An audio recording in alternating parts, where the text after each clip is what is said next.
Hello everyone, আসসালামু আলাইকুম।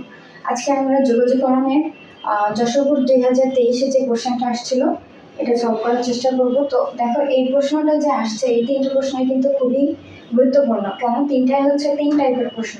এটা হচ্ছে ত্রিকোণমিতিক বেস, এটা হচ্ছে অন্য একটা টাইপ, মানে আমরা সাধারণত যোগাযোগকরণ যে টাইপ করতে থাকি সেগুলো না। ত্রিকোণমিতিক মিক্সড আছে। আর হচ্ছে ক নম্বর অ্যাজ ইউজুয়াল ক্ষেত্রফল নির্ণয় করতে হবে। তো আমরা আগে ক নম্বর শুরু করি। দেখো, ক নম্বর এখানে আমাদের যেহেতু উদ্দীপকের সাথে সম্পৃক্ততা নাই, তো এই টার্মটা কি আছে এটা আমরা লিখে ফেলি। ক integration of sine 9x sine 11x dx। আচ্ছা, তো দেখো ক নম্বর আমাদের বলছে যে সাইন 9x এবং সাইন 11x এটা কিন্তু গুণ আকারে আছে। তো গুণ আকারে আছে এই টার্মটাকে, ত্রিকোণমিতিক টার্মটাকে আমাদেরকে ইন্টিগ্রেশন করতে হবে এক্স এর সাপেক্ষে। তো দেখো, যখন আমরা ত্রিকোণমিতি করে আসছি চ্যাপ্টার 7, তখন আমাদের হচ্ছে গুণ আকারে থাকলে কোন ফর্মুলা আমরা ইউজ করতাম। দেখো, এখানে দুইটা সাইনই আছে, তার মানে সাইন থাকলে আমরা, মনে আছে না, সাইন এ সাইন বি, এই ফর্মুলা আন্ডারে পড়ে না, পরিচিত। তাহলে আমরা টু, এই ফর্মুলাটা অ্যাকচুয়ালি কি ছিল, two sine A sine B equal কি ছিল, cos A B minus A minus cos A plus B. বা এটা তোমরা হচ্ছে two sine C sine D এর ফর্মুলায় ফেলতে পারো, যে cos D minus C minus cos C plus D. Okay, বুঝতে পারছি। তো এই যেহেতু সাইনের ফর্মুলাটা আছে, আমরা এইটাকে এই ফর্মুলায় ফেলতে পারি। যদি কস থাকতো তখন আমরা কসের ফর্মুলাটা ফেলতাম। তো দেখো, এখানে আমাদের কি নাই, আগে টু নাই ফর্মুলা, তার জন্য আমাদের কি করতে হবে, টু আনতে হবে। আর টু আনার জন্য কি করতে হবে, টু দিয়ে ভাগও করতে হবে। তো আমরা দেখো যে half two sine 9x sine 11x dx। কোনো সমস্যা আছে? এই যে টু আনসি দেখে সামনে হাফ দিয়ে ভাগ করে দিছি, মানে হাফ দিয়ে গুণ করে দিছি। দেখো, এই হাফটাকে আমরা সামনে নিয়ে চলে আসতে পারি, যেহেতু এটা ধ্রুবক। তাহলে হাফ ইন্টিগ্রেশন, এখন এই টোটালটা কি আমাদের ফর্মুলা পড়ে না, তাহলে যে ফর্মুলাটা পড়ে এই যে কস B minus A minus cos A plus B, এটাতে কস বি মাইনাস এ, তার মানে 11x minus 9x minus cos 11x বা 9x, যেটা দাও, যেহেতু প্লাস আছে যে কোনো একটা আগেই দিতে পারো, 11x 9x plus 11x dx। ওকে, হাফ, এখন এটা দেখো ছোট হয়ে যায়, কস এখানে কি থাকে, 11 থেকে 9x বাদ দিলে 2x, cos 2x into minus এখানে কি থাকে, cos 9x plus 11x, 9 plus 11 তার মানে 20x, তাহলে cos 20x dx।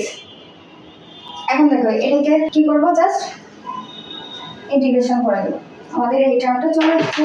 তো দেখো, হাফ, এটা কোন ফর্মুলা মনে আছে কিনা জানি না, তবে এই ফর্মুলা দেখো, cos m x, এই ফর্মুলা না, এই ফর্মুলার ইয়া কি ছিল, ইন্টিগ্রেশন করলে কি হতো, sine m x by m, মনে আছে? তো দেখো, এখানে সেম টার্ম আছে কিন্তু। তো আমরা এটাকে আগে বোঝার সুবিধার্থে আমি আরো ডিটেলসে করতেছি, সেটা হচ্ছে আমি আলাদা করে দিচ্ছি, cos 2x dx minus integration cos 20x dx। যেহেতু মাইনাস আছে, তাহলে আলাদা করে লিখতে আমাদের কোনো সমস্যা নেই, জাস্ট ফর্মুলায় ফেলি।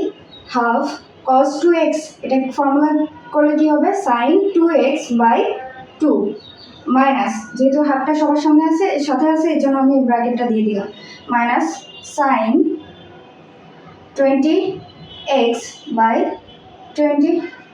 এখন তো আর dx দেওয়া লাগবে না, লাগবে, আমরা তো ইন্টিগ্রেশন করে দিছি, তবে আমাদের কি দেওয়া লাগবে, অবশ্যই প্লাস সিটা রাখা লাগবে। এখন দেখো, তুমি কি করবা, চাইলে এর ভিতরে এটাকে গুণ করেও দিতে পারো, আবার লসাগু করে একসাথেও রাখতে পারো, ইচ্ছা। তো আমি জাস্ট হচ্ছে ভেতরেটা এই হাফটাকে গুণ করে দিচ্ছি, তাহলে হয় sine 2x by 4 minus sine 20x by 2 এর সাথে 20 গুণ করলে কত হয়, 40 প্লাস সি। আর এটা হচ্ছে আমাদের ক নম্বরের অ্যান্সার। এটা কিন্তু খুবই ইজি ছিল, জাস্ট এখানে একটুখানি ফর্মুলা বুঝতে পারলে হয়ে যায়। আমরা খ নাম্বারে চলে আসি। খ নাম্বারে কি বলছে যে দৃশ্যকল্প একের সাহায্যে লিমিট দেওয়া আছে, একটা ইন্টিগ্রেশন লিমিট দেওয়া আছে হচ্ছে upper limit 4 lower limit 0 f of x dx নির্ণয় করতে হবে। তো দৃশ্যকল্প একই কি ছিল, দৃশ্যকল্প একে আমাদের দেওয়া আছে এফ অফ এক্স এর মানটা, এফ অফ এক্স এর মান কি আছে 1/4 প্লাস এক্স স্কোয়ার, পাওয়ারে আছে 3/2। তো কি দেওয়া আছে এটা আমরা আগে লিখি। খ দেওয়া আছে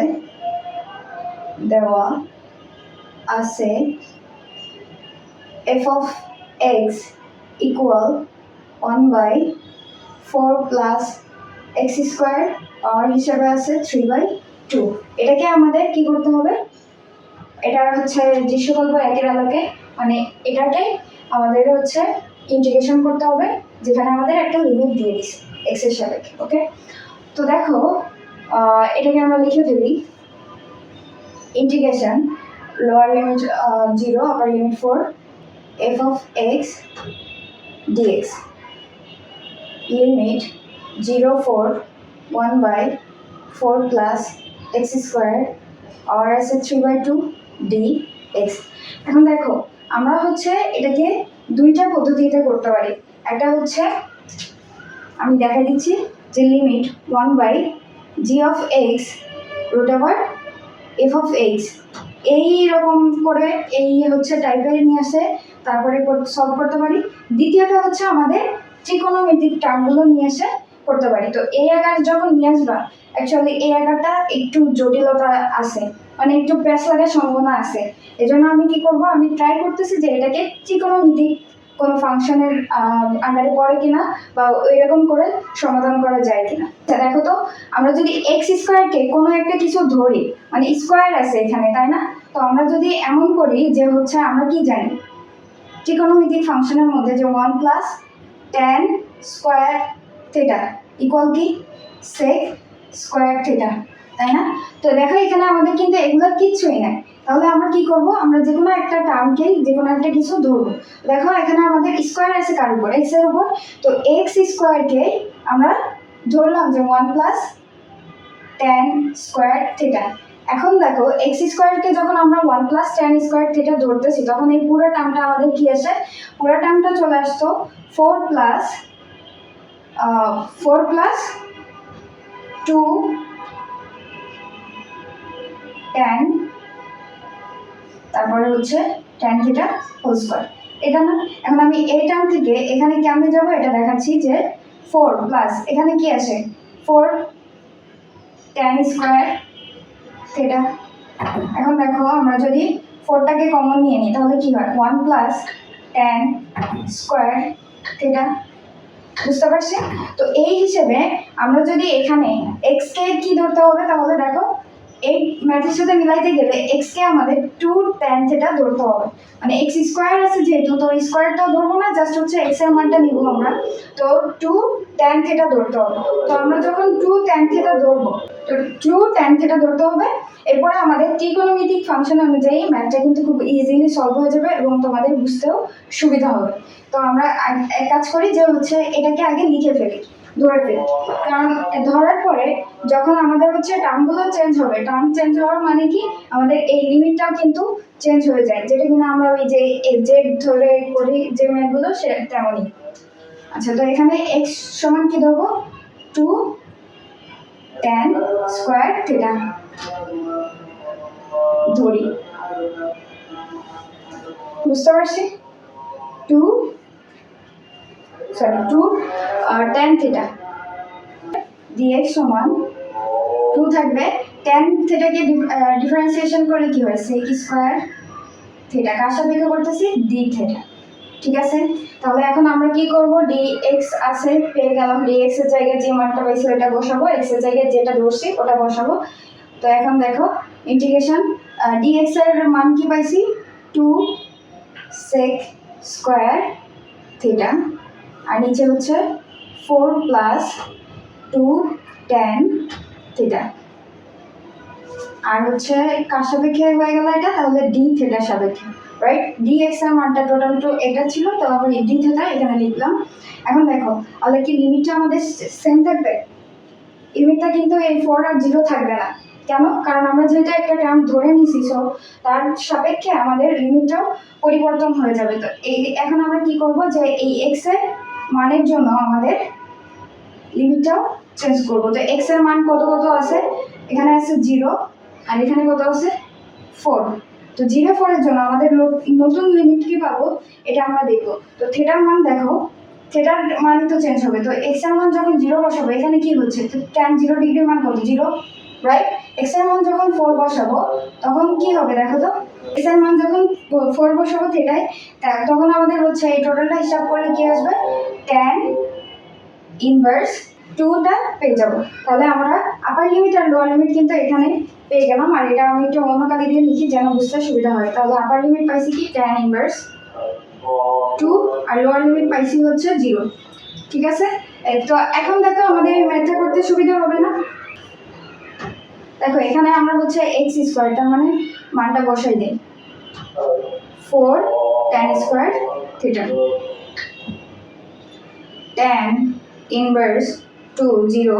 এই 4টাকে যদি এখান থেকে কমন নিয়ে নেই 4, আর উপরে যা আছে আপাতত থাকতে লাগুক sec স্কয়ার থিটা, 4 কমন নিলে থাকবে 1 plus tan square theta d theta. এখন দেখো এটা যেটা ফর্মুলা লিখছিলাম আমি, integration tan inverse 2 0 2 sec square theta by 4 1 plus tan square theta সমান কি হয় আমাদের sec স্কয়ার থিটা। তাহলে sec square theta d theta. ঠিক আছে, কিন্তু আমাদের উপরে তো পাওয়ার ছিল সবগুলা 3/2 3/2 আর এটার পাওয়ার হচ্ছে 3/2, এখানে এটা হোল পাওয়ার হবে। ওকে, এখান থেকে শুরু করি।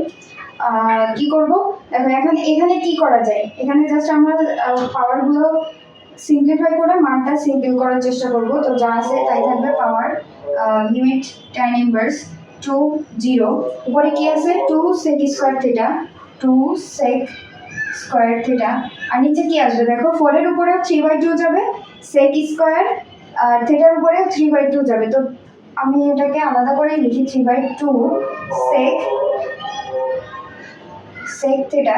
এটাকে তো আমি এভাবে লিখতে পারি স্কয়ার, রাইট। স্কয়ার আছে আর সাথে কি আছে পাওয়ার হিসেবে 3/2। তো 2 2 কাটা গেলে শুধু কি থাকে, sec এর পাওয়ার 3 থাকে না, বুঝতে পারছি। তো এটা একদম জাস্ট ক্যালকুলেশন করে দেখো কত আসে, tan ইনভার্স 2 0। এই 4 to the power 3/2 K calculation করলে দেখবা যে আমাদের হচ্ছে কত আসবে, 8 আসতেছে। তাহলে 2 sec স্কয়ার থিটা বাই 8, আর এখানে কি থাকবে sec কিউব থিটা।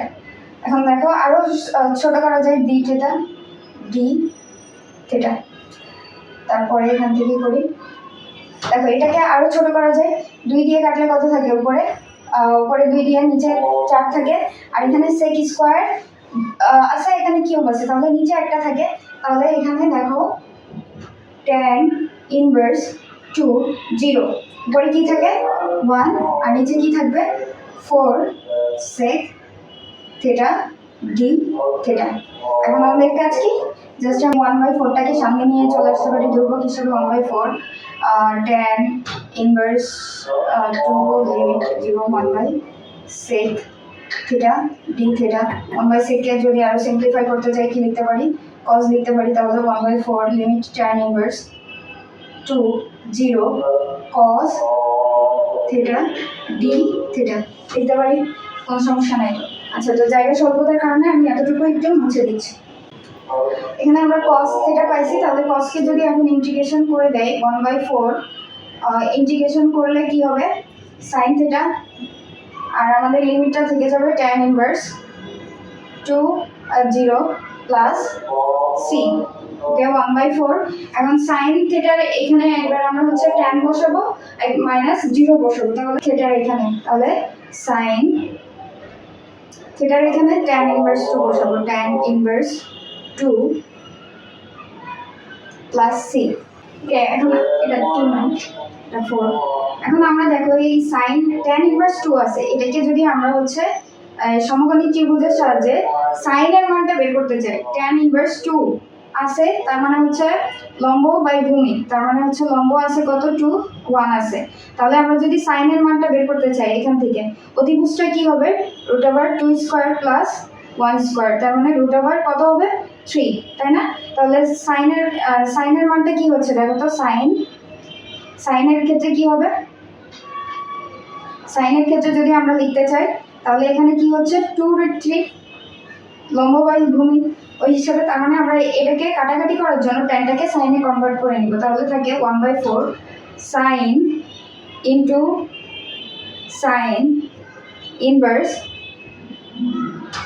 2√3 প্লাস 6। তাহলে এখানে দেখো থাকে আমাদের 1/4, আর এই sin কাটা কি থাকবে 2√3 প্লাস 6, 2 কাটা গেলে থাকে 2 আর 4 এ কাটাকাটি, তাহলে 1/2√3 প্লাস 6, আর এটাই হচ্ছে আমাদের অ্যান্সার। আচ্ছা, এটা 2√3 না, সরি, অতিভুজ তো হয় 5, তাই না? তাহলে 5 অতিভুজ 5 হয়, তার মানে সব জায়গায় 5 হয়ে যাবে, প্লাস 8,